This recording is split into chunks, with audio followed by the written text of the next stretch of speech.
the one thing that we pride ourselves is that when we develop any of these materials, it's not just a nurse writing them, it's a multidisciplinary approach. So we have physicians, we have nurses, and perhaps uniquely, we usually have a patient voice in the early stage of planning of every material we do. Welcome to EHA Unplugged, the official podcast channel of the European Hematology Association, EHA. I'm Sarah de Vlieger, and I'm here today with two very special guests from HNHCP, Mairéad and Erik. Mairéad, would you mind introducing yourself? Hello, my name is Mairéad. I am the Vice-President of the Hematology Nurses and Healthcare Professionals Group, otherwise known as HNHCP. And I'm also a bone marrow transplant coordinator in St. James's Hospital in Dublin, Ireland. Erik? Yeah, my name is Erik Aerts. I'm the president of the Hematology Nurses and Healthcare Professionals Group, and I'm nurse manager at the Hematology department at the University Hospital in Zurich in Switzerland. Many of our audience will not be quite as familiar with HNHCP, so could you tell us a little bit about, what is HNHCP? Where did it come from? How did it start? Yeah, HNHCP was established about 10 years ago. And our main focus is educating nurses and allied healthcare professionals like physiotherapists, nutrition specialists, social workers, etc., to educate them in the field of hematology. Over the years, I suppose we noticed that there was a scarcity of education and information for nurses working in general hematology.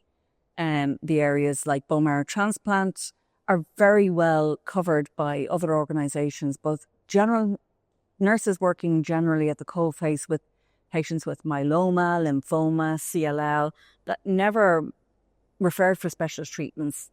There wasn't much out there in the lines of educational material or information, or even a conference where they could meet and come together and share ideas and learn what was happening in other centres throughout Europe and the world. Okay, so now you've been going for 10 years. What are the sorts of things, the activities that you do for that part of the community these days? So important is we are a global organization, and our main focus is our annual meeting. It's a 2-day hybrid meeting, and then the development of educational materials for non-malignant and malignant diseases. And we develop textbooks. And important is for some nurses and other healthcare professionals, the lack of language. We translate our textbook from English in French, Italian, German, and Spanish language. And we have an e-learning platform where people can educate themselves, can do a test, and then we have the EBA accreditation. So to date, we have developed 7 learning programs on ITP, myeloma, acute leukemias, chronic leukemias, lymphoma, CAR-T therapy and bispecific antibody therapy. And our 8th program is in development at the moment, and we are looking at hemoglobinopathies. And as well as the material textbook, as you said, the e-learning is available in only in English, unfortunately, but is there for individuals to access. But also we have collaborated, particularly with the likes of the CAR-T program, with institutions in the Netherlands and Austria, with translating them locally into their language for use by universities and national societies in those countries so that they can access the material as well. Within the community, how have these activities benefited both the healthcare professionals but also the patients? We would think that there's been a very positive reception of them, but we know from the demand for the information, the fact that it's readily accessible both in print form and downloadable from our website, and we know from tracking the downloads that they're being accessed everywhere in the world. But we know that they're not only being used for the education of nurses, but as we said, very keenly for other healthcare professionals, and even in some places are being used as an introduction to certain topics where junior doctors may not see a lymphoma patient or a CAR-T, but they may be seeing them when they come in sick. That's some way of being able to get themselves up to date with what may be involved. The one thing that we pride ourselves is that when we develop any of these materials, it's not just a nurse writing them, it's a multidisciplinary approach. So we have physicians, we have nurses, and perhaps uniquely, we usually have a patient voice in the early stage of planning of every material we do, and then they get reviewed by other physicians and nurses and patient voice that are not involved in the development of the original material. So it has that unique perspective that it kind of covers all remits and facets of the patient journey, which is really important to us. I mean, that sounds very, not just admirable, but I'm very impressed by the amount of work that must go into that. What are some of the challenges that you are finding in sort of meeting the demands of the community from your standpoint? I think one of the demands is that you can never produce enough material and produce it quickly enough. There's also, some of the programs need to be updated frequently, but others probably not as frequently, but we really want it that the material is updated in a timely manner so that it's something that is there and accessible and has developments for nurses that are not able to get to meetings, like the likes of EHA that we're being at this week is wonderful and fantastic. Resources for nurses are limited and there's not necessarily the funding for them to get to things. With the likes of our online meeting for people in low and middle income countries and also for Africa and places like that, we offer them free registration to the online meeting so that they can at least access the education. And important is we are not only focusing on advanced nurses, but also newcomers. So new nurses, new other healthcare professionals coming in the field of hematology, because there's a big need for hematological education, because in a lot of countries, hematology is only a very small piece in the general education. Also due to the expanding field of hematology, it's so important that nurses get a proper education. Because our philosophy is when nurses are not well trained, well educated, they can't inform patients and relatives properly. It's very, very, very true. You're saying the sort of rapidly developing field of hematology, and the European Hematology Association has also been working on this and has, concerns about what's this going to look like in the future. What do you think that sort of the role of our collaboration should look like in order to facilitate that?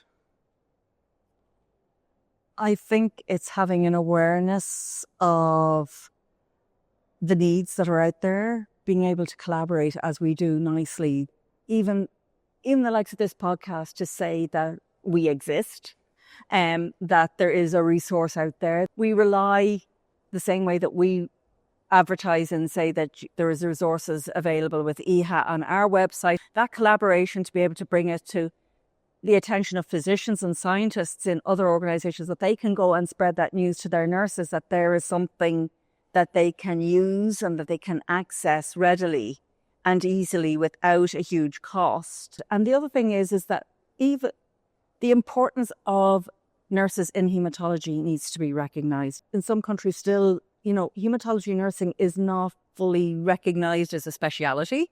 And there are places where maybe oncology nurses are having to take on some of that burden so that they can too have access to information and education and hopefully develop an interest in the area. Hematology nursing is more than just looking after somebody with leukemia. It's the hemoglobinopathies, it's haemophilia, it's thrombosis, it's the ITPs, it's the elderly patient who may suddenly be diagnosed with CLL or myeloma on top of other comorbidities, and how do you manage that? And that's why in some of the materials that we do, we look at special populations like nursing the person who's elderly, so that the nurse that's working within care of the elderly can access the material and say, this is a haematology patient, what do they need, what can we do? What do you think are the sort of the challenges that nurses are going to be facing in the coming years within hematology, but maybe potentially also in general? I think in hematology is the rapid evolvement of hematology. All the opportunities in most countries, patients have to make decisions for their therapies. I think that's one of the biggest challenges for the future. And on the other hand, in general, I think a very important item at this moment is talking about staff shortages in a lot of centers, in a lot of countries. So we also, as HNHCP, we are trying to motivate colleagues to stay in the field, to educate them properly. So there we see also a role, and also together with associations like EHA, of course, to bring our forces together.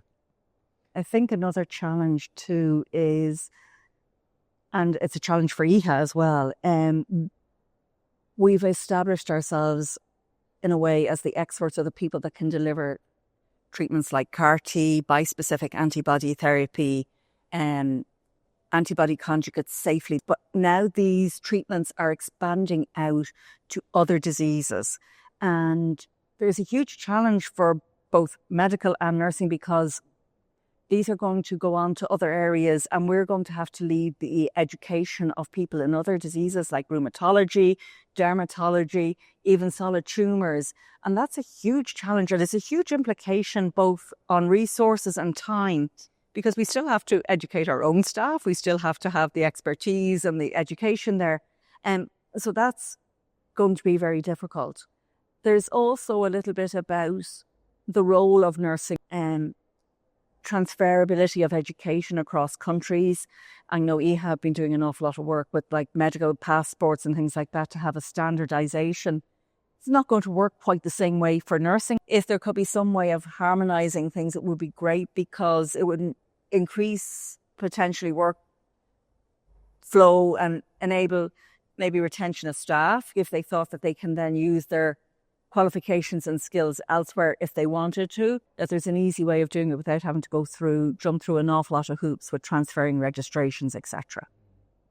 And other challenges in the field of hematology is the collaboration between the several multidisciplinary disciplines. So to bring all those stakeholders together in this expanding field of hematology, it's a huge challenge for all organizations, but I think there's an opportunity for a good collaboration between EHA and HNHCP.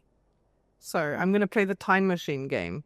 If we could get into a time machine and transport 50 years in the future, what would your ideal situation be? At the annual meeting of EHA should be nurses involved in terms of joint sessions. Again, this multidisciplinarity between physicians and other disciplines and nurses, I think will be in the future more and more important. I think very much along the line of what Erik says, a truly collaborative, holistic approach to patient care that involves the multidisciplinary team, the patient, their carers, and the wider support networks, and a recognition that, okay, there are other things out there that will also feed in and help deliver treatment to patients that is accessible, affordable, and near to their home. Now, I'm not saying that it means that everybody has their treatment at home, but being able to provide that care in a holistic, appropriate, patient-centered fashion. That sounds like a great future. It would be wonderful. Well, the other game is the magic wand. What would you use to fix it? I think a lot of the challenges that we're facing at the moment are to do with staffing and resources and retention of staff, and trying to reduce the burnout rate, the rate of people leaving to go to other professions because they don't see nursing and as being attractive in keeping with this work-life balance that we all like to have. And I think that if you could have a magic wand to make nursing a more attractive proposition, and to be able to develop ways of keeping people's interest and career pathways. But I also think there's a challenge that the role of nurses at the bedside is valued as much as the role of an advanced nurse practitioner. Yeah. So I absolutely agree. I think we should educate every nurse and nurse assistant, and other disciplines, and also not only inpatient nurses, but also due to future